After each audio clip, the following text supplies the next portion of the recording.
Bonjour, je m'appelle Benjamin et je suis professeur des écoles à Paris. Aujourd'hui, je voudrais aborder avec vous un sujet dont tout le monde parle dans l'éducation nationale, le télétravail ou continuité pédagogique. Jean-Michel Blanquer utilise le mot 20 fois à chaque discours et les messages de nos chefs y font sans cesse allusion.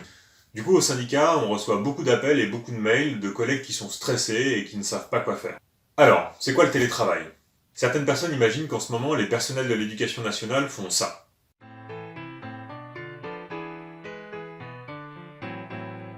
Alors qu'en réalité, le quotidien de beaucoup de collègues ressemble plutôt à ça. Les personnels de l'éducation nationale veulent bien faire et ne veulent surtout pas laisser tomber leurs élèves en cette période difficile. Alors, il et elle essaient de faire plein de choses, même si, contrairement à ce que Jean-Michel Blanquer dit, Cette mesure, nous y sommes préparés. rien n'est prêt. Dans la fonction publique, le télétravail est encadré par un décret, le décret du 11 février 2016. Ce décret est lui-même précisé par un arrêté, l'arrêté du 6 avril 2018. Alors, que disent ces textes?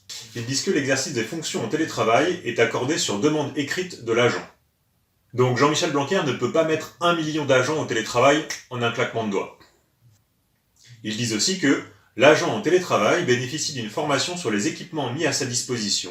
Ils disent enfin que l'employeur prend en charge les coûts découlant directement de l'exercice des fonctions en télétravail, notamment le coût des matériels, logiciels, abonnements, communications et outils, ainsi que de la maintenance de ceux-ci. Voilà, vous voyez où on veut en venir? Vous la voyez l'arnaque là?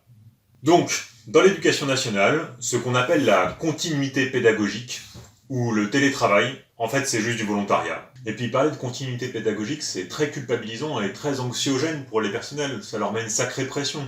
Ça laisse entendre que oui, il faut continuer à aborder des nouvelles choses, aborder de nouvelles notions, continuer dans les apprentissages.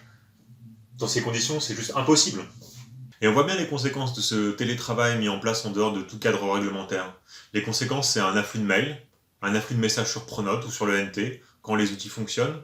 Et tout ça, c'est anxiogène, non seulement pour les personnels, mais aussi pour les élèves, qui font face à un afflux de travail et qui ne savent pas comment le gérer parce que ni les personnels, ni les élèves, ni les chefs n'ont reçu la moindre formation sur le télétravail. Tout ce qu'on pourrait attendre des chefs dans cette période, c'est premièrement qu'ils nous demandent quels sont vraiment nos besoins, et deuxièmement, qu'ils mettent vraiment tout en œuvre pour protéger notre santé.